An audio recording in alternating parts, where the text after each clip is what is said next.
Bueno, hola a todas las personas que nos están escuchando. En los próximos días, Ediciones IPS va a iniciar una nueva colección, Historia Latinoamericana, con un primer título, Revolución Obrera en Bolivia 1952, Crisis, Guerra e Insurrección en el Corazón de Sudamérica. Su autor, nuestro compañero Eduardo Molina, falleció en 2019. Por eso, para hablar sobre el libro y sobre su autor, vamos a conversar con Javo Ferreira. Él es dirigente de la Liga Obrera Revolucionaria de Bolivia, la LORSI, e integrante del Consejo Editorial de la Izquierda Diario de ese país. Javo, además de ser amigo y compañero de militancia de Eduardo, escribió el prólogo y el epílogo del libro. Bueno, vamos a comenzar entonces. Hola, Javo, ¿cómo estás? Hola El, Andrea, ¿cómo te va? Buen día. en la presentación, los editores afirman que es un libro de historia y de ensayos. Podríamos empezar por dar una primera idea general para después poder profundizar sobre alguno de sus aportes, de los debates que desarrolla, en un marco donde se pone en evidencia permanentemente su actualidad. ¿De qué trata el libro? Bien, el trabajo de Eduardo, desde mi punto de vista, y creo que de los que han tenido oportunidad de trabajar sobre el mismo, es un importante aporte a la interpretación socialista y revolucionaria de la revolución de 1952 en Bolivia, ¿no? Y es un trabajo que por primera vez presenta de manera concentrada y sistematizada y de manera polémica también, debates estratégicos y programáticos que se desarrollaron en Bolivia con motivo de la revolución y que tuvieron como protagonistas a diversos representantes del nacionalismo burgués, ¿no? Es decir, como el movimiento nacionalista revolucionario, que va a ser el partido que va a capitalizar, por decirlo de alguna manera, que va a aprovechar el triunfo obrero de abril de 1952, ¿no? Para los que no conocen, posiblemente decir brevemente que el MNR en Bolivia se asemeja de alguna manera o tiene puntos de contactos con el peronismo en Argentina, el varguismo de los años 50 en Brasil, 40, es decir, formaciones nacionalistas, ¿no? Que buscaban regatear parte de la renta nacional frente al imperialismo. Bueno, ese fenómeno que en los años 40 y 50 va a recorrer toda Latinoamérica, el APRA en Perú, ya mencioné el peronismo en Argentina, el MNR en Bolivia, etcétera. Es decir, ese fenómeno del surgimiento del nacionalismo burgués en estas tierras, en Bolivia se va a expresar de una manera particular con el MNR, Movimiento Nacionalista Revolucionario, dirigido por Víctor Paz Estenssoro, y que va a cumplir un papel enorme, ¿no? Porque van a establecer, o sí, se va a establecer una especie de paradigma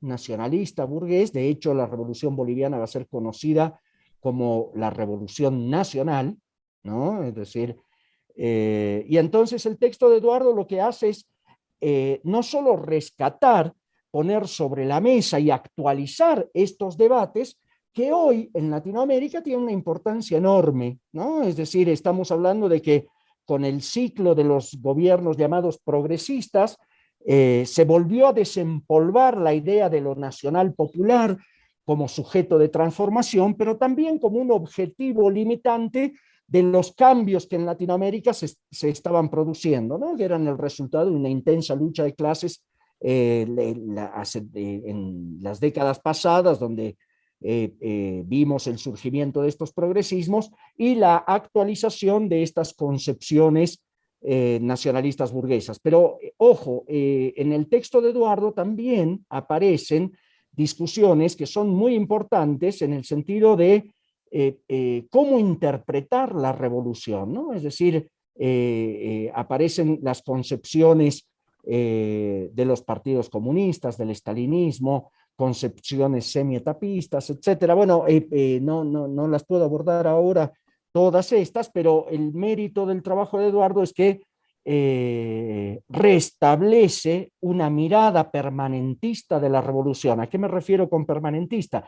Que plantea una interpretación alternativa a la del nacionalismo burgués y al del estalinismo, restableciendo la posibilidad que se perdió en la Revolución del 52, de luchar por un gobierno de los trabajadores y avanzar en la construcción socialista de la sociedad, ¿no? Entonces es un texto que no solo tiene una dimensión historiográfica, sino que es un texto de enorme actualidad política, porque restituye las discusiones estratégicas, programáticas y políticas para pensar la revolución hoy, ¿no? Es decir, para pensar los desafíos que tiene la clase obrera, el movimiento campesino, los sectores populares, en una situación agravada de crisis capitalista como la que estamos viviendo hoy, ¿no? Entonces creo que ese es el mérito del texto de Eduardo. Bueno, el libro tiene varias partes, donde eh, tienen toda una primera parte dedicada a los antecedentes, a la cuestión nacional propia boliviana, a la guerra del Chaco, y bueno, luego después aborda el periodo de la revolución y también el de la posrevolución. A mí me gustaría un poco que, porque es muy desconocido en la Argentina el proceso de la revolución boliviana de 1952, que nos contaras un poco más cómo fue ese proceso, cómo fue la revolución, ¿no? Eduardo define aparte, bueno, la caracterización de la revolución, su mecánica, su dinámica, y plantea que hay tres concepciones sobre la revolución. Amén que también la vincula al nivel de la revolución cubana y de la revolución mexicana. ¿Podés profundizar un poco sobre esta cuestión?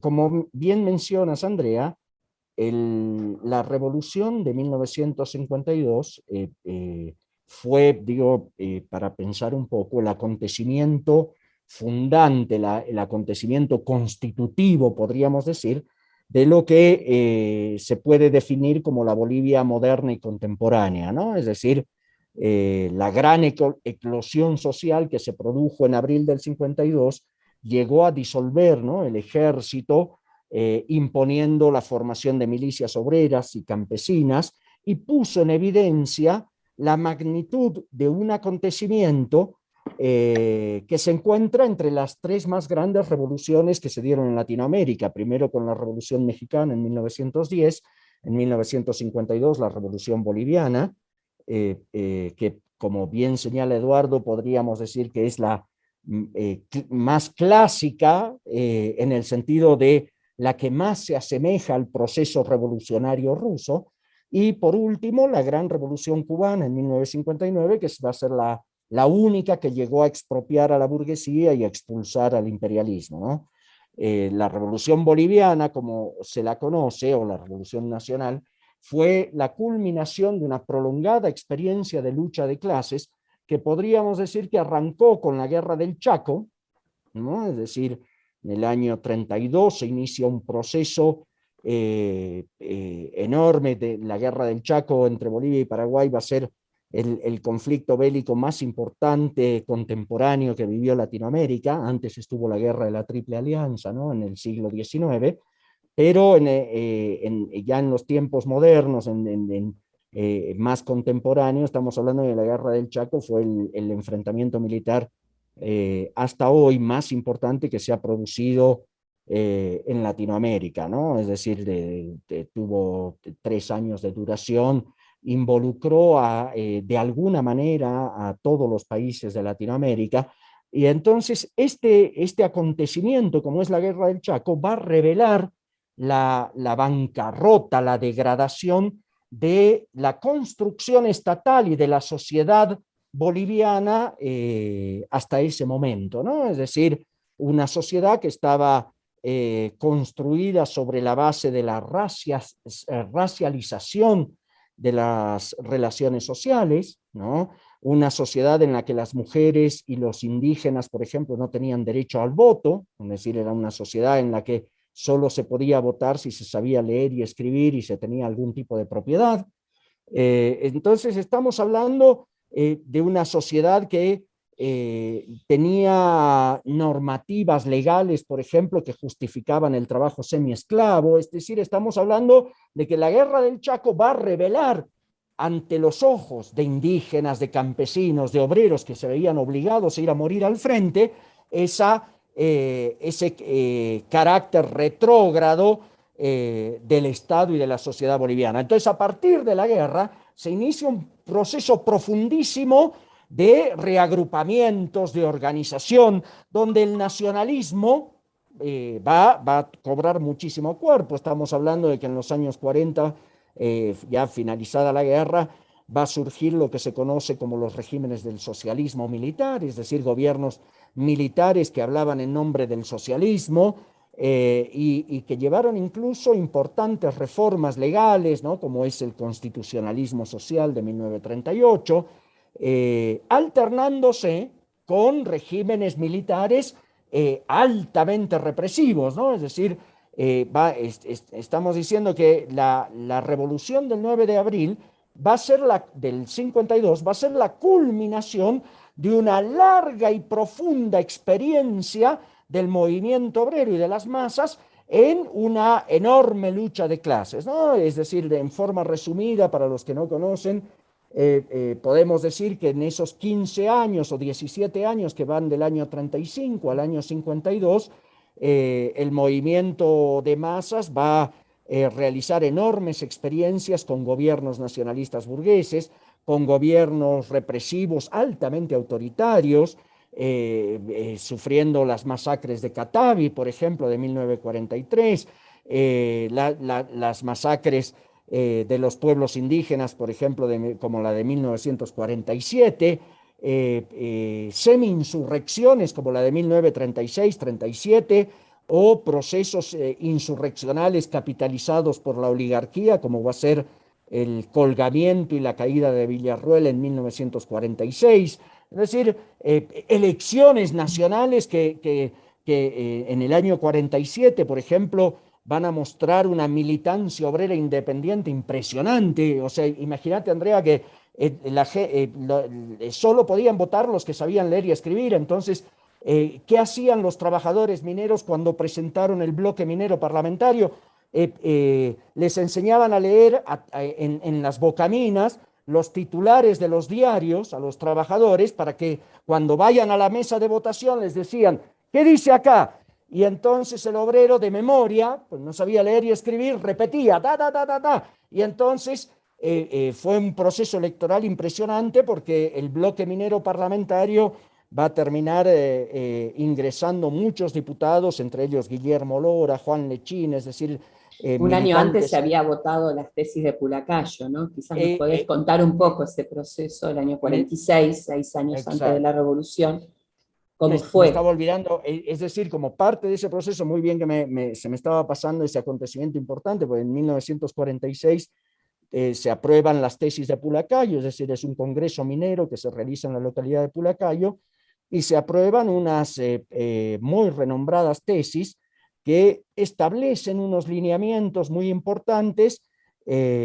para la clase obrera, ¿no? Ahí se propugna la necesidad de sostener una política independiente, de independencia de clase frente a la oligarquía, de depositar confianza solo en las fuerzas obreras y en la alianza obrero-campesina. Se plantea, por ejemplo, por primera vez la necesidad del armamento obrero frente a las masacres que eran regulares ya en ese tiempo. Se plantea la necesidad de la ocupación de las minas por parte de los trabajadores para impedir los despidos y lo que se conocía como masacres blancas. Es decir, en las tesis de Pulacayo, elaboradas por Guillermo Lora y miembros del Partido Obrero Revolucionario, van a tener un impacto enorme en la constitución de una subjetividad independiente de la clase obrera boliviana, y que muestran, sus líneas, el texto, muestra ese profundo proceso de radicalización política que la clase obrera estaba viviendo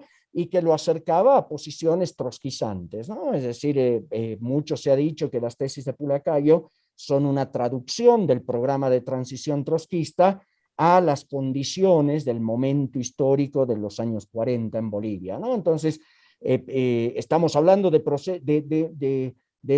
periodo prerevolucionario, de una intensa elaboración política, teórica, pero también de una gran experiencia que enriquecía esta elaboración teórica en la lucha de clases. Estamos hablando de las masacres y enormes huelgas del año 49, 47 en Catavi, de una guerra civil de 2 meses también en el año 49, es decir, es un proceso intensísimo que combina masacres, luchas callejeras, huelgas violentas, procesos electorales donde la clase obrera intenta intervenir de manera parcialmente independiente, es decir, evidentemente hay varias críticas que después se pueden formular en cada uno de estos hechos, pero quiero señalar la importancia de todo ese proceso que va a conducir finalmente a la gesta de abril del 52, ¿no? Es decir, una gesta de abril que, digo, perdón que lo reitere, pero que disolvió el ejército, y en ese sentido no es un proceso revolucionario más de los muchos que hemos vivido en Latinoamérica, sino que estamos hablando de que entre las jornadas del 8 de abril y el 11 de abril de 1952, la clase obrera boliviana va a poner en marcha, junto con sus sindicatos, milicias obreras, van a disolver el ejército, es decir, uno de los ejércitos que de alguna manera tenía alguna alguna experiencia militar, estamos hablando de 15 años atrás, se había producido la guerra del Chaco, etcétera, pero bueno, muestra la fuerza de la clase obrera que logró convertir un fracasado golpe de Estado del MNR en una revolución victoriosa y que ha sido el acontecimiento político que más cambios y que con mayor profundidad se han producido en Bolivia, ¿no? Es decir, Sí, adelante, Andrés. me gustaría preguntarte, digo, que nos cuentes cuál fue el rol de la clase obrera, cómo se establece el poder dual, y bueno, Eduardo justamente menciona la disputa por la hegemonía de las direcciones, ¿no? ¿Nos podés contar un poquito más sobre eso para después también charlar sobre las tres concepciones que Eduardo menciona en el libro que hay sobre la revolución? Pero para poner un poco más, para graficar un poco más cuál fue el rol de la clase obrera, cómo se establece la revolución de Bolivia del 52.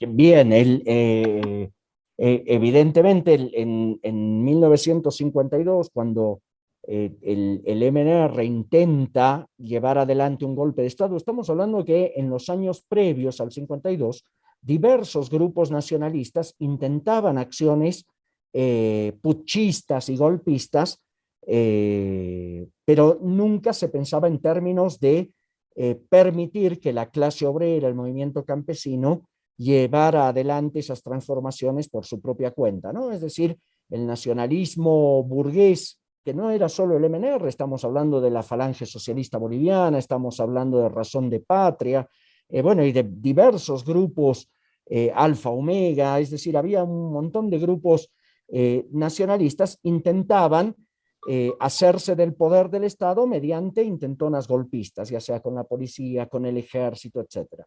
Bueno, en abril del 52 no había ninguna novedad. El MNR estaba en una conspiración golpista, habían arreglado con algunos oficiales de la policía y algunos militares para llevar adelante este golpe de Estado. El golpe de Estado fracasa, ¿sí? Están huyendo en la localidad de Laja, es más, hay una reunión muy interesante, pues se encuentra Hernán Siles Suazo, que era el representante del MNR, y el general Ortiz, que era el representante del ejército, y se encuentran en Laja, pero lo llamativo, ¿por qué se encuentran en Laja, que es una localidad a unos 50 kilómetros de la ciudad de La Paz, o 100 kilómetros?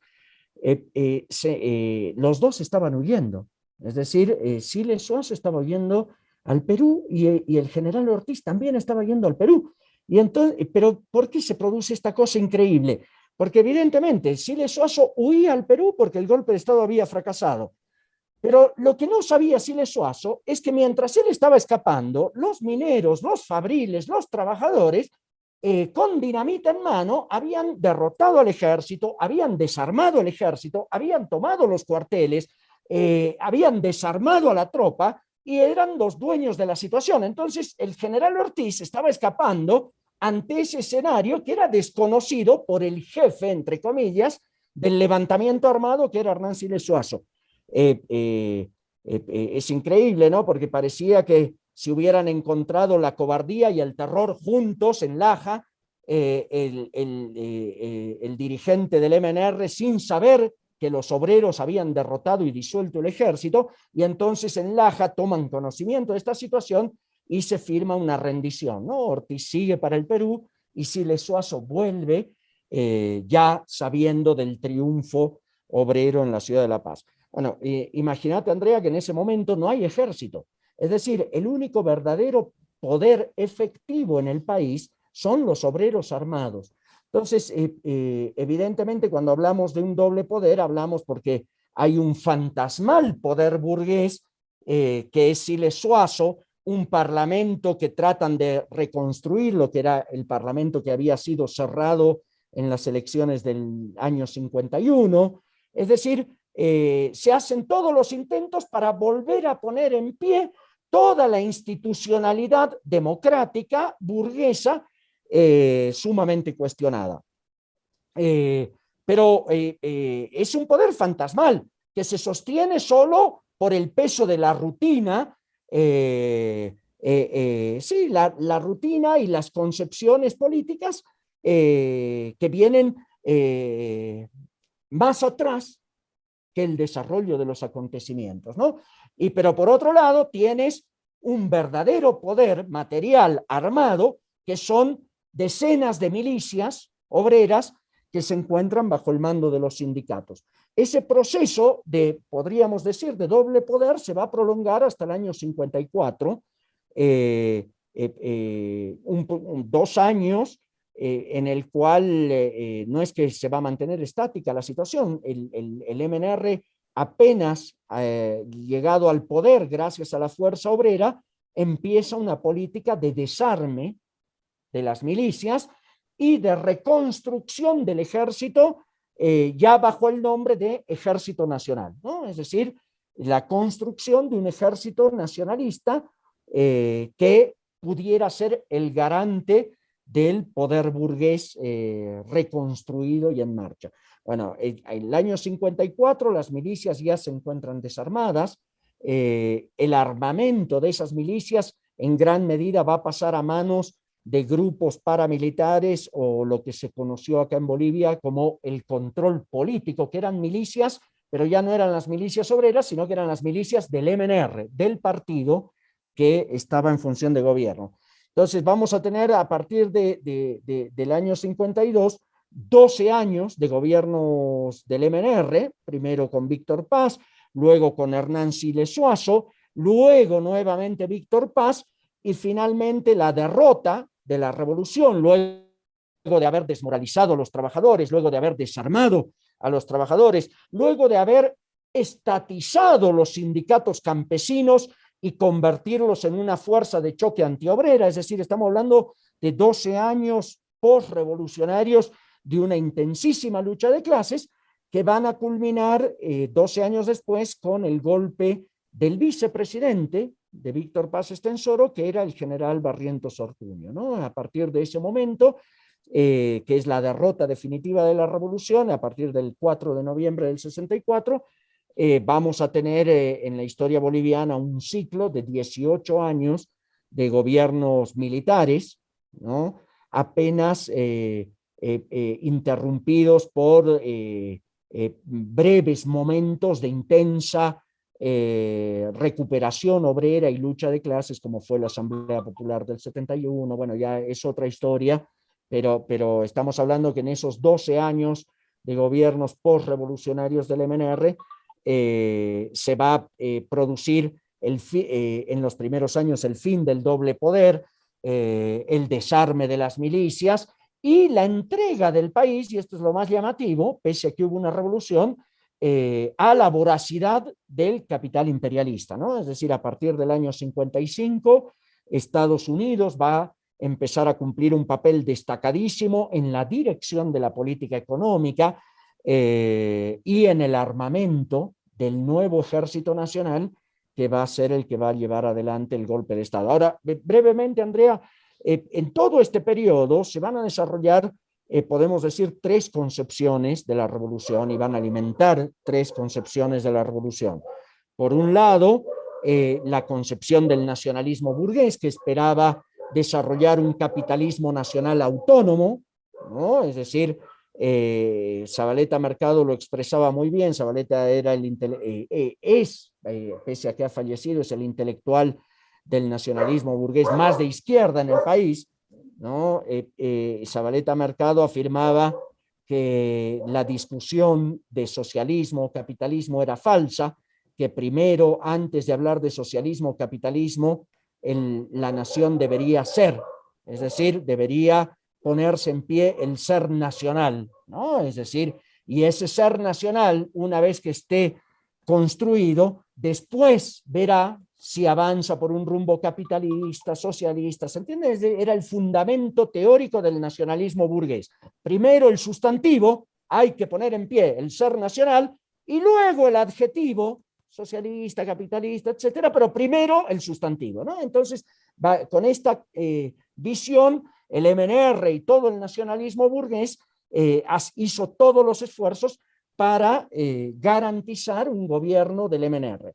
Ahora, por otro lado, en el campo del movimiento obrero se desarrollaron tres concepciones, que son, por un lado, una que sostenía el Partido Comunista, que era que Bolivia era un estado feudal, por todo este atraso que mencionaba antes, ¿no? Y que por lo tanto la primera etapa de la revolución debería ser una etapa de desarrollo capitalista nacional. Y en ese marco, el Partido Comunista y todo el estalinismo en ese momento sostuvo y apoyó decididamente al gobierno del MNR y del nacionalismo burgués.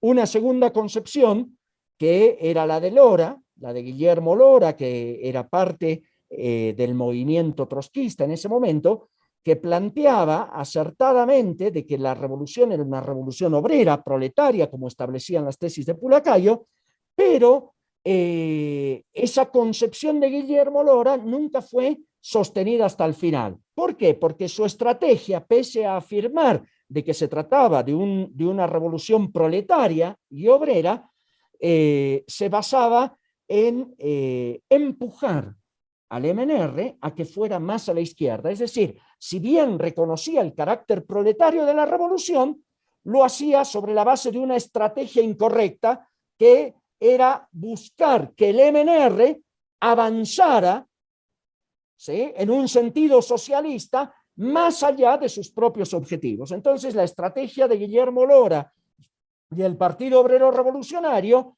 era, aunque con matices diferentes al del Partido Comunista, en última instancia terminaban todos sosteniendo y apoyando por izquierda al gobierno nacionalista burgués de Víctor Paz.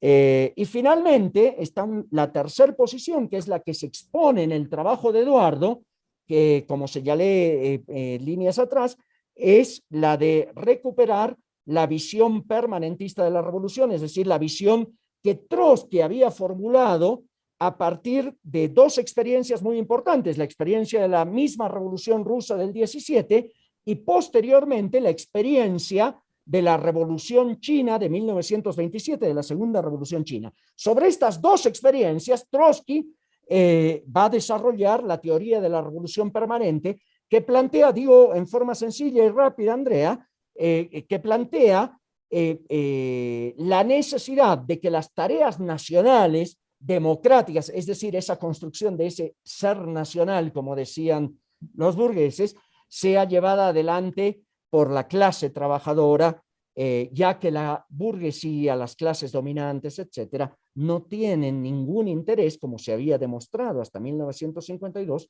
en resolver todo ese legado de taras históricas, como era relaciones sociales semi-esclavistas, semi-feudales, es decir, no tenían ningún interés. Entonces, lo que en el trabajo de Eduardo se rescata, esta visión formulada por Trotsky, donde es la clase obrera la que puede avanzar en resolver todas estas tareas democráticas pendientes en nuestros países, pero a partir del momento de conquistar el poder del Estado, puede avanzar de una manera permanente en una combinación de tareas democráticas y socialistas de manera permanente, ¿no? Entonces, en ese sentido, el texto de Eduardo tiene una importancia enorme porque vuelve a traer a la mesa estos debates que hoy están presentes, es decir, hoy en Bolivia se vuelve a discutir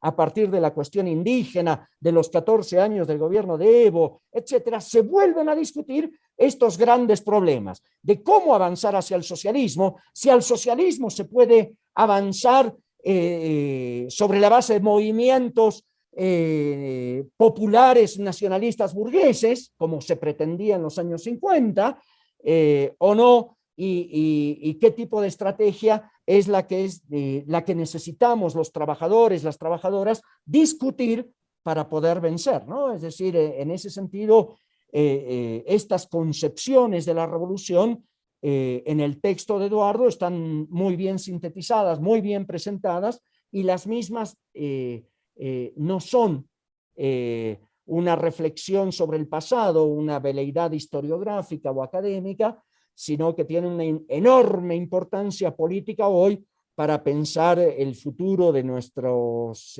países, el futuro de Latinoamérica y fundamentalmente el futuro de la clase obrera y el pueblo, que hoy está bajo ataques tremendos en la economía, ¿no? En lo económico. No sé si te Sí, contesto, Andrea. sí, sí. Bueno, yo justamente sobre eso quería continuar, porque en definitiva la revolución no es derrotada por las fuerzas contrarrevolucionarias de la burguesía, sino que es desviada, le llevó 12 años desarticular desde adentro, podríamos decir, al proceso de la revolución hasta culminar con sí el golpe militar. La pregunta es, ¿qué actualidad tiene esto con la historia reciente boliviana, el último golpe militar, ¿no? Que terminó con el gobierno de 12 años, creo, ¿no? De Evo Morales.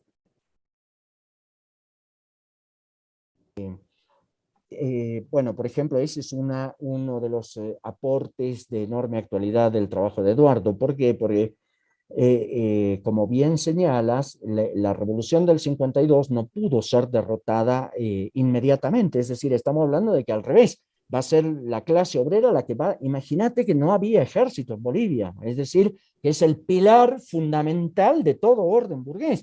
Después sí, podemos hablar de la cultura, la ideología, la escuela, la religión, bla, bla, bla, todos los famosos aparatos ideológicos del Estado, pero hay un problema central, que todos esos aparatos se sostienen en una herramienta que es las instituciones armadas. Bueno, esas instituciones armadas estaban disueltas en la Bolivia de abril del 52. Entonces, no podían derrotarla militarmente.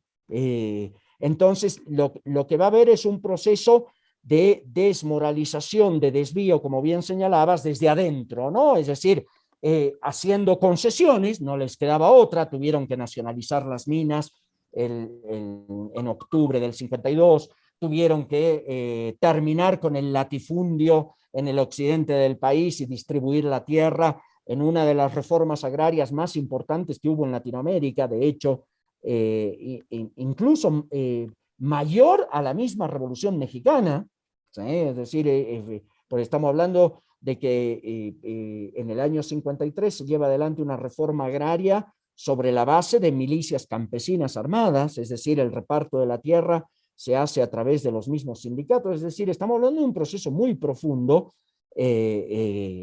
donde el MNR se ve obligado y la burguesía se ven obligados a hacer determinadas concesiones mientras van desarmando las milicias, mientras van cooptando los sindicatos, etcétera. Es decir, estamos hablando de un desvío de 12 años, un desvío que en los últimos años ya del gobierno del MNR, de 59, 60, 61, van a adquirir enormes rasgos represivos, ¿no? A tal punto que en 1963 se va a producir en diciembre del 63 el Congreso Minero de Colquiri, donde los trabajadores mineros van a recuperar las consignas de la tesis de Pulacayo, que era poner nuevamente en pie milicias obreras frente a las masacres y alentar la ocupación de las minas frente a los intentos de despido que el gobierno revolucionario, entre comillas, de Víctor Paz intentaba aplicar. Es decir, en función de ese capitalismo autónomo, el MNR, en colaboración con el gobierno de Kennedy hasta su muerte en el 61 y luego con el gobierno de Johnson, van a intentar convertir a las empresas mineras, particularmente la Comibol, que había surgido con la revolución, la Corporación Minera de Bolivia, en una empresa capitalista rentable. Y para que sea una empresa capitalista rentable había que despedir a todo el personal trotskista, a todo el personal comunista, a todo el personal de la izquierda del MNR. Es decir, había que imponer mecanismos de mayor productividad del trabajo para que estas empresas fueran rentables. Bueno, hacer eso luego de una revolución con obreros que aún, aunque las milicias estuvieran desarmadas, aún contaban con algo de armas y dinamita, que habían tenido una experiencia enorme de 20 años de intensísima lucha de clases, era muy difícil. Entonces, evidentemente, la contrarrevolución no podía conformarse ya en los últimos años digamos, en los primeros años 60, no podía conformarse con el desvío, sino que empiezan los preparativos golpistas que se van a consumar en el 64 con el golpe de Barrientos. Bueno, en el caso boliviano actual, si bien no hubo una revolución con Evo Morales, sino lo que hubo fue, si se quiere, a partir del levantamiento de la Ciudad del Alto de octubre del 2003, la inauguración de un proceso revolucionario en Bolivia, que va a durar hasta el año 2009 aproximadamente. Hay diferencias importantes con el 52, pero también hay puntos de contacto interesantes. ¿Por qué? Porque así como el MNR se vio obligado a desviar ese proceso revolucionario mientras iba reconstruyendo todo el aparato militar que va a llevar adelante la contrarrevolución, durante el gobierno del MAS, el Evo Morales se dedicó a embellecer a las Fuerzas Armadas, ¿no? Es decir, fueron presentadas como unas Fuerzas Armadas antiimperialistas que ya no tenían nada que ver con las viejas Fuerzas Armadas neoliberales. Bueno, es decir, hubo una política muy parecida en el sentido de contener a las masas, sacarlas de las calles, pasivizar esa acción de masas, como estatizando los sindicatos, dando también algunas concesiones, como fueron modificaciones inclusivas formales importantes en la constitución política del Estado. Bueno, es decir, una combinación de concesiones con mucha retórica antiimperialista y embellecimiento de las Fuerzas Armadas. Bueno, eso se terminó el 2019 con 3 grandes masacres que el ejército antiimperialista de Evo Morales llevó adelante con el golpe de Estado, ¿no? Es decir, estamos hablando de las masacres del Pedregal en Ovejuyo, estamos hablando del 15 de noviembre del 19 de la masacre de Sacaba, y el 19 de noviembre del 2019 de la masacre en la Ciudad del Alto de Sencata, ¿no? Entonces estamos hablando de cómo ese ejército que fue presentado como antiimperialista, al servicio de una revolución democrática y cultural, etcétera, era todo palabrería, y que la naturaleza, la esencia contrarrevolucionaria y de sostén del orden estatal burgués se ha mantenido en el tiempo, ¿no? Entonces, digo, es muy interesante comparar que eso también lo desarrollamos un poco en el epílogo, particularmente en el epílogo de Eduardo, que tuve la posibilidad de escribir. Relatamos un poco este proceso de cómo los puntos de contacto que existen entre cómo se va armando la contrarrevolución en los años 50 y 60 y cómo se armó y se preparó también el golpe de Estado en la Bolivia del 2019, ¿no? Entonces, aunque son procesos distintos, hay puntos de contacto de cómo actúan perdón que lo diga así, los nacionales y populares ante la acción de masas y ante las fuerzas represivas, ¿no? Entonces, No sé si te contesto, Andrea, pero me Sí. parece que en ese sentido el trabajo de Eduardo tiene una enorme actualidad para la lucha de clases hoy, ¿no? Era inevitable al leerlo encontrar puntos de contacto y de apelaciones a la reflexión en torno a Latinoamérica e incluso Argentina. No sé si vos, que aparte viviste muchos años en Argentina, y bueno, y conocés mucho también Latinoamérica, ¿nos podés decir algunas cuestiones sobre qué actualidad tiene el libro desde ese ángulo? Bien, como te decía al principio, que al inicio del milenio se haya producido en Latinoamérica un ciclo de revueltas, rebeliones, ¿no? Que en el caso boliviano estamos hablando de 4 o 5 levantamientos, estamos hablando que el cambio en la política boliviana, por ejemplo, se va a producir con la Guerra del Agua en abril del 2000, luego el levantamiento indígena Aymara de septiembre del 2000, diversas crisis nacionales que van a atravesar el 2001 y el 2003.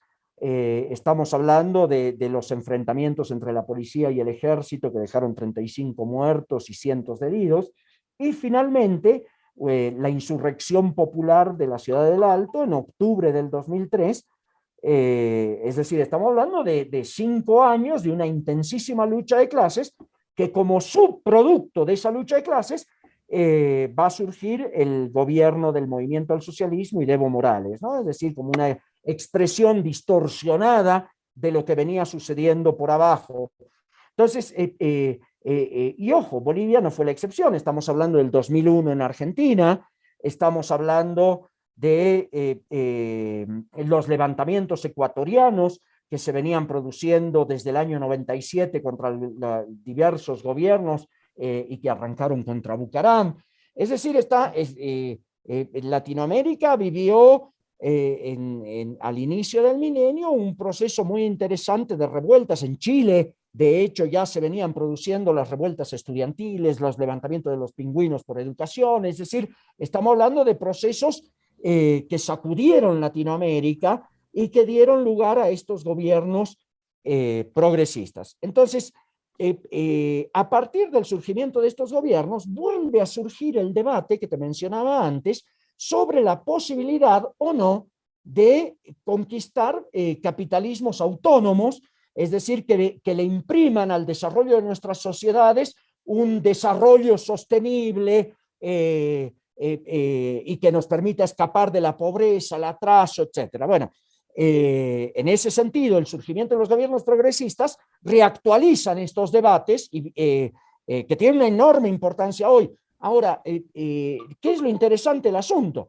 Que cuando pensamos la revolución del 52, pero también si pensamos cómo han terminado este ciclo de gobiernos progresistas, por lo menos la primera oleada, vemos que ese esfuerzo, esa disposición a conquistar capitalismos autónomos, verdaderamente nacionales e independientes, es una verdadera utopía, es una utopía incluso reaccionaria, porque terminan desviando y confundiendo a los trabajadores, a los sectores populares. Es decir, en Bolivia creo que fue el intento más profundo y más intenso con la revolución del 52 de conquistar ese capitalismo nacional. Bueno, si uno mira el resultado del siglo XX y de las primeras 2 décadas del siglo XXI, vemos que esos objetivos han fracasado. Lamentablemente hay una persistencia en reeditar estos proyectos fracasados. En el caso argentino lo vemos con el kirchnerismo, es decir, de hecho, ese intento de restituir un peronismo de manos llenas, de concesiones, etcétera, no hay más, no existe más. Lo vemos en la misma Bolivia con el proyecto de Evo Morales de avanzar en una revolución democrática y cultural, sin cuestionar las bases capitalistas de la sociedad, y cuestión que vemos que vuelve a fracasar. Lo vimos, ¿dónde se puede observar el fracaso? El 2019, donde el racismo que se había intentado eliminar, por ejemplo, mediante leyes, normas constitucionales, etcétera, terminó en nada. Es decir, el 2019 vimos una explosión de racismo que estaba contenido y que explotó de una manera criminal. Bueno, ese proyecto del nacionalismo burgués de los años 50, que hoy es desempolvado por los progresismos de una manera tibia, apostando a desarrollos capitalistas nacionales independientes, soberanos y autónomos, se ha revelado como un tremendo fracaso. Entonces, en ese sentido, el trabajo de Eduardo tiene una importancia enorme, porque lo que se cuestiona es precisamente ese proyecto, que lo único que termina haciendo es desmoralizar al movimiento de masas, mojar la pólvora, por decirlo de alguna manera, y alentar, aunque no sea el objetivo de los Evo Morales, de los Lula, pero en los hechos es alentar el desarrollo de estas tendencias reaccionarias y contrarrevolucionarias que tarde o temprano van a golpear sobre el movimiento de masas, ¿no? Entonces, en ese sentido, hay una actualidad enorme y más aún cuando viene el segundo ciclo de gobiernos progresistas, mucho más lavados que el primer ciclo, pero que aún así persisten con este objetivo, con esta estrategia de reeditar un proyecto nacionalista burgués y de un capitalismo más humanizado, por decirlo de alguna manera, ¿no? Bueno, la verdad que es muy interesante. El libro verdaderamente uno empieza a leerlo y permite reflexionar mucho sobre la cuestión latinoamericana, no solamente la de Bolivia. Y bueno, para terminar me gustaría hablar un poco de Eduardo, ¿no? El libro verdaderamente plasma una parte de la obra de Eduardo Molina, que también deja ver su carácter militante, ¿no? Allí él remarca el combate en el terreno ideológico y su importancia. Vos militaste muchísimos años con él y bueno, nos podés contar algo sobre su vida y también el objetivo que se trazó con esta obra. Sí, Eduardo evidentemente no solo que era un camarada con el que militamos juntos, era un amigo, un compañero, y que tuvimos la fortuna también de militar juntos en acontecimientos como los que te relataba recién, ¿no? Es decir, el levantamiento de octubre, es decir, esa intensa lucha de clases que vivió Bolivia 2 décadas atrás, y Eduardo tenía una acumulación de conocimientos no solo de Bolivia, sino del conjunto de Latinoamérica, casi enciclopédicos, ¿no? Entonces tuvo un papel destacado en su militancia, por ejemplo, en la LORCI, acá en Bolivia, es decir, de hecho eran situaciones difíciles las que vivimos entre el periodo que va del 2000 al 2009, con connatos de guerra civil, levantamientos, es decir, era un momento histórico que Eduardo colaboró muchísimo en la elaboración teórica y programática para estos momentos, ¿no? Entonces, de hecho, recuerdo una anécdota que la conté en el prólogo, ¿no?, del libro, que recuerdo que íbamos a Huanuni, la cuento rápidamente, aunque después el que quiera puede leerla en el prólogo, pero íbamos a una reunión con trabajadores mineros en Huanuni con Eduardo, y recuerdo que el viaje en ese tiempo era un poco más, 6 horas más o menos, 5 o 6 horas de viaje desde La Paz. Cuando llegamos a esa reunión con los mineros, había fracasado la reunión, ¿no? Entonces, y había fracasado con una cosa increíble, o sea, todo el sindicato, no sé qué evento había organizado en la ciudad de Oruro, todos los trabajadores se habían ido detrás del sindicato al evento en Oruro. Entonces, con Eduardo, recuerdo la anécdota, estábamos sentados en el cordón de la vereda, desmoralizados en gran medida, porque era un viaje muy largo y se había perdido todo el día.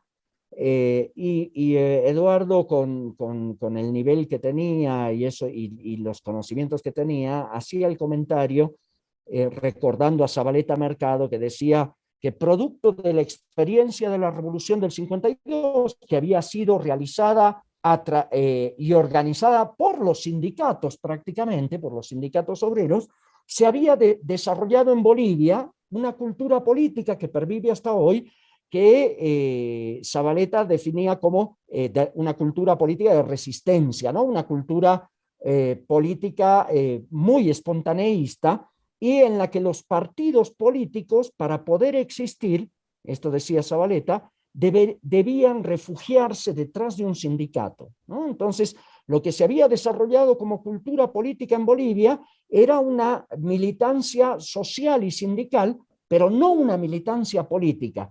Entonces recuerdo que ese día en Huanuni, Eduardo decía, bueno, esto es lo que expresaba Zavaleta, ¿no? En Bolivia, lamentablemente, es muy débil la cultura política partidaria, en el sentido de militancia de partido, pero es muy extendida y muy profunda la cultura de militancia sindical o social. Bueno, esa experiencia fracasada en Huanuni fue un aliciente para que Eduardo se pusiera a trabajar en el texto que hoy vamos a presentar, o que en estos días vamos a presentar a los trabajadores, a las trabajadoras, a la juventud, etcétera, ¿no? Entonces, Eduardo tenía esta capacidad muy de los militantes también, de no desmoralizarse ante esas derrotas que son, por cierto, vos lo sabes, Andrea, lo sabemos todos los que militamos, son muy comunes en la práctica militante.